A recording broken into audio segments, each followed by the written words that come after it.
Je vais aller chercher les images, fichier importé.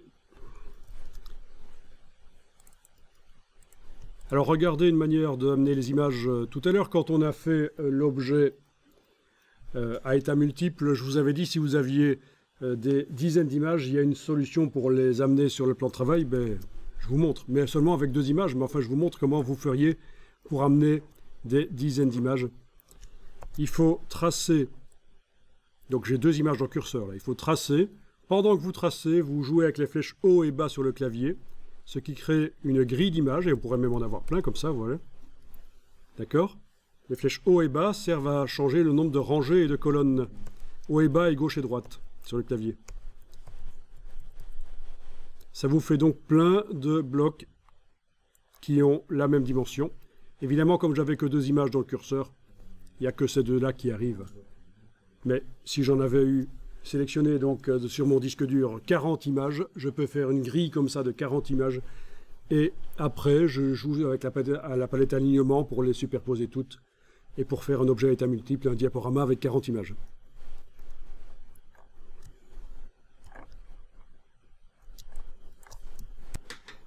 Alors ici, je vais superposer les deux. Donc on aligne, menu fenêtre, objet mise en page, alignement. Je vais superposer les deux parfaitement.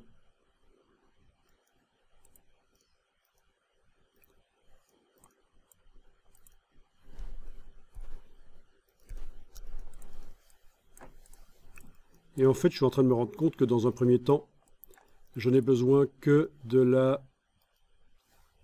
première, celle qui n'a pas de langue. Celle qui a une langue, c'est quand on va cliquer sur elle, elle va sortir la langue et il y aura un son. Donc, dans un premier temps, vous avez de toute façon besoin que de celle-là. Le premier état.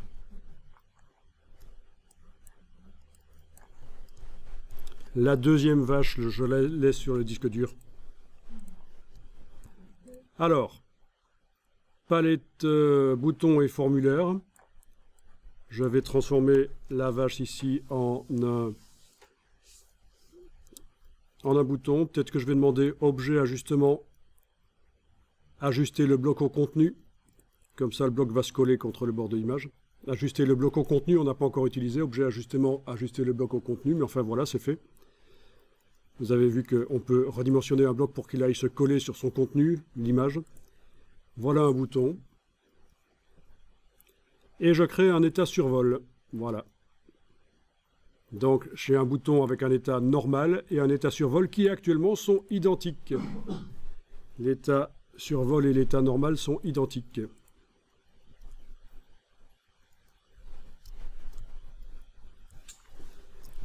Oui, l'exercice peut être fait de 2 manières différentes. Soit en survolant, ça enclenche quelque chose, soit en cliquant, ça... Oui, donc, soit avec un bouton ou avec 2. Ici, je prends l'option la plus simple avec un bouton. Mais on aurait pu faire, comme on a fait pour le bouton pause, 2 boutons qui se switchent l'un avec l'autre. Les deux sont possibles. En fait, avec les techniques que vous avez apprises ici, vous pouvez faire beaucoup de choses. Ici, j'ai pris l'option la plus simple, le survol. Voilà. Je vais changer l'état survol de ce bouton. Bon, dans la palette des calques,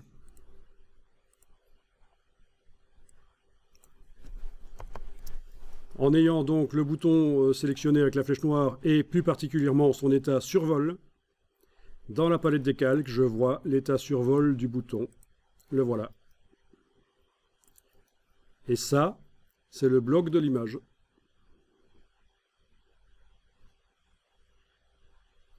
C'est le bloc qui contient l'image.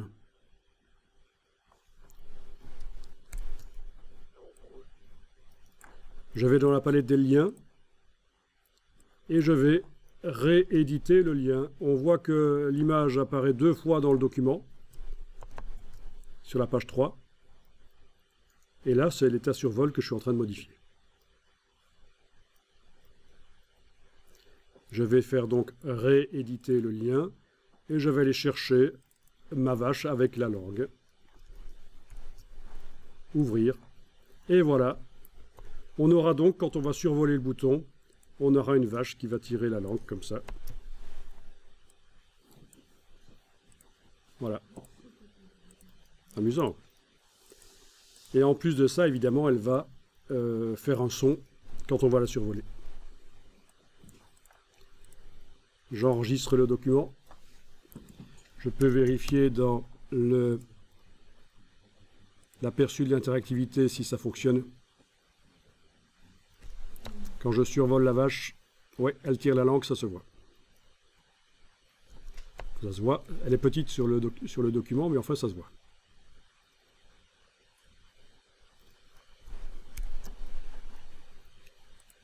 Vous imaginez tout ce qu'on peut faire avec ça en supprimant le décor de la vache, en mettant plein d'animaux sur une page, comme ça on peut avoir comme ça quelque chose d'interactif et on peut faire des choses, là c'est clairement pour des enfants, mais on peut faire des choses pour des adultes, des choses pour apprendre notamment grâce à ça.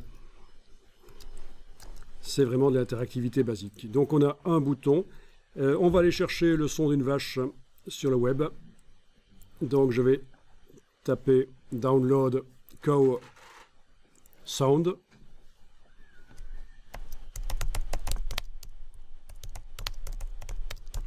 Tant que j'y suis, je vais essayer de trouver un truc que j'ai le droit d'utiliser. Public domaine entre guillemets. Voilà des sons de vache. Non, c'est bloqué. Extraordinaire. Qui l'eût cru? Donc Sound Bible va être bloqué. freesound.org. Ah, celui-là pas. Alors, il faut que je recherche spécifiquement des vaches.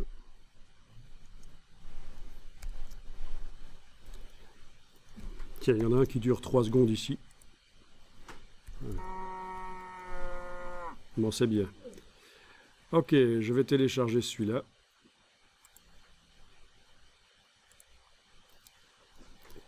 Donc, enregistrer la cible du lien, ça ne marche pas. Ouais. Ah oui, il faut se loguer pour downloader. Super. J'adore.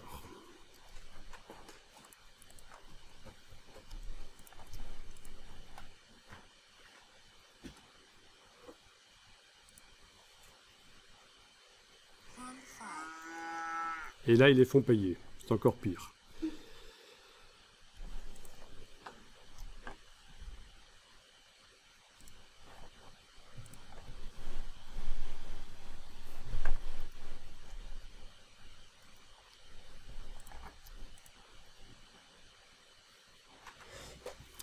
Donc ça, c'est payant.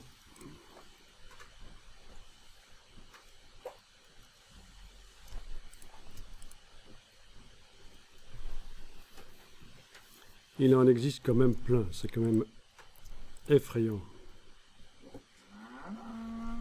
Ok, ça m'intéresse.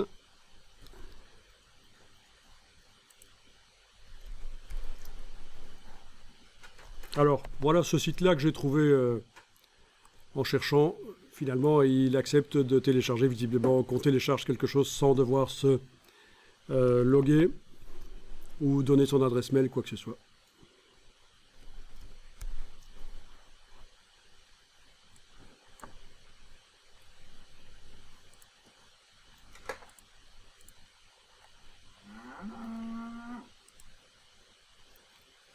J'enregistre le fichier dans le dossier d'aujourd'hui.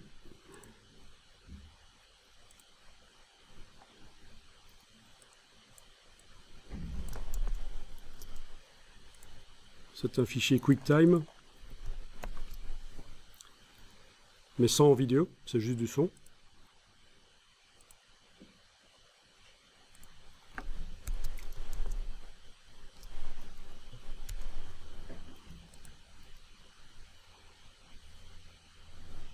Alors, dans InDesign, je vais aller charger le son sur cette page. Je pourrais faire un calque pour les sons également, pour avoir de l'ordre, mais sinon, voilà, fichier importé.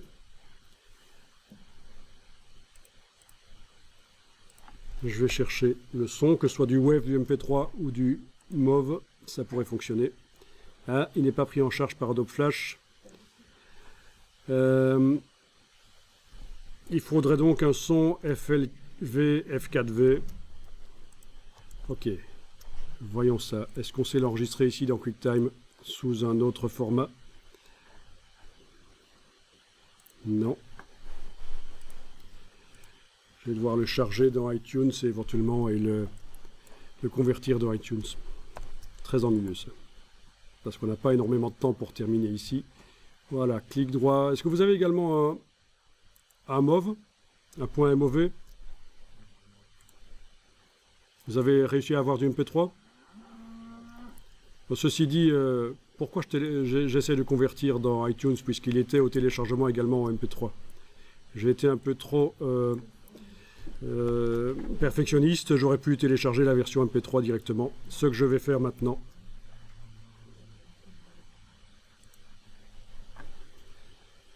Et le problème c'est que j'avais demandé de l'ouvrir dans QuickTime aussi, parce que la version web se serait téléchargée comme il faut si j'avais pas fait ouvrir avec.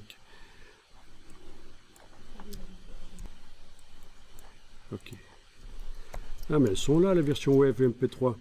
Ouais, j'ai fait l'erreur de demander ouvrir avec QuickTime et ça m'a fait un fichier QuickTime. Il fallait que je télécharge.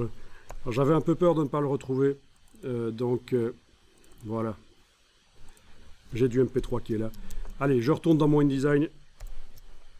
Et j'importe soit le WAV, soit le MP3. Allez, le MP3 c'est généralement plus rapide au téléchargement. Clic, et voilà, ça c'est un son. Si je passe en affichage normal, vous voyez que c'est un son.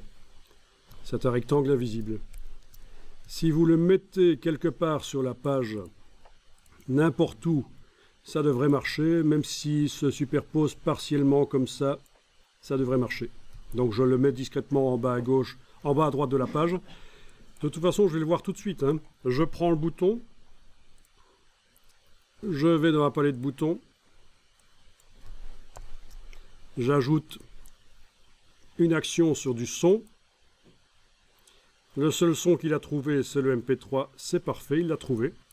Juste pour rigoler, je vais voir ce qui se passe si je le mets un peu en dehors de la page. Sur le côté, là. Comme ça. Je recommence, je sélectionne mon bouton. Son. Ah, il a quand même trouvé, là.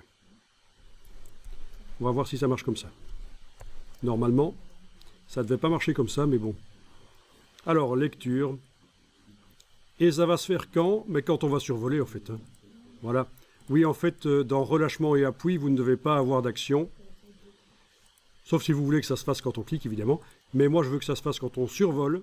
Donc, je ne vais pas mettre d'action dans relâchement ou appui sur ce bouton la vache. Par contre, quand on survole la vache, le son va se lire. Si c'est un son très long, je peux également ajouter fin du survol. Quand on enlève le pointeur de l'image, ça arrête le son. Mais ici c'est un son qui est court, donc ça n'a pas beaucoup de sens, mais je pourrais voilà faire ceci. Hein. Survol de la vache, le son va se lire. Fin du survol, le son va arrêter de se lire. Vous imaginez tout ce qu'on peut faire avec ça, parce que vous pourriez avoir des images et quand on survole l'image, c'est votre voix ou un narrateur qui explique quelque chose. Soit de l'instruction, c'est du technique, de l'éducation, soit de l'artistique, c'est du storytelling. Donc, franchement, avec tout ce qu'on fait ici, on fait des choses assez débiles, il faut bien le dire, pour faire des tests techniques, mais après, vous pouvez faire des choses assez extraordinaires avec ça. Je vais exporter le PDF interactif.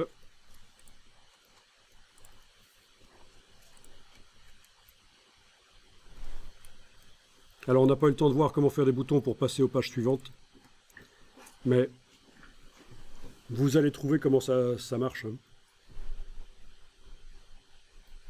Ok, alors, est-ce que le son est bien enclenché ici? Voyons ça. Ok, il ne fonctionne pas. C'est sans doute parce que le son était en dehors de la page. Je vais donc fermer ça. Et il me semblait bien que ça devait être sur la page pour que ça se charge, pour que ce soit inclus au PDF. Voilà, je vais mettre là.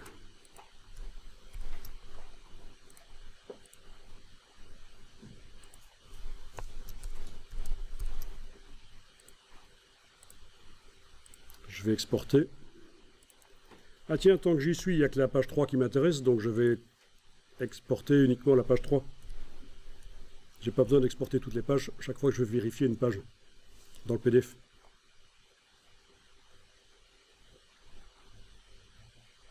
Ok. Ici. Voilà, ça marche. Il a fallu un peu de temps. En fait, le problème du PDF interactif, c'est qu'il n'y a pas de préchargement des ressources, comme on peut l'avoir avec certaines choses comme des pages HTML. Donc c'est au moment où on survole que ça commence à aller chercher la ressource. Mais ça marche en tout cas. J'avais prévu qu'en fin du survol, ça arrête de faire le son et ça marche. Bien. Est-ce que ça va? Ça vous ouvre des possibilités? Ça répond à votre demande? Vous vouliez voir le PDF interactif? Je pense que là, on a quand même vu pas mal.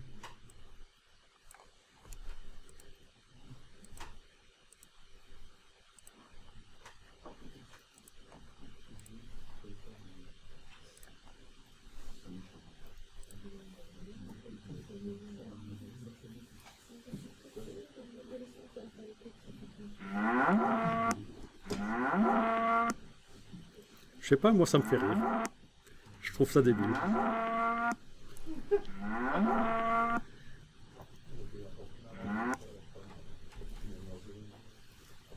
Oui.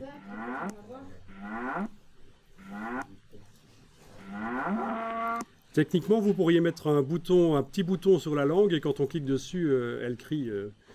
Ça marcherait. Un deuxième son. Un bouton invisible. Oui. Un bouton peut se superposer à un autre. Hein. Tant qu'il est plus petit, et celui qui se superpose, il va prendre le dessus sur le plus grand qui est derrière. Mais je vous laisse tester ça. Ce sera le mot de la fin, en fait. Hein. Voilà.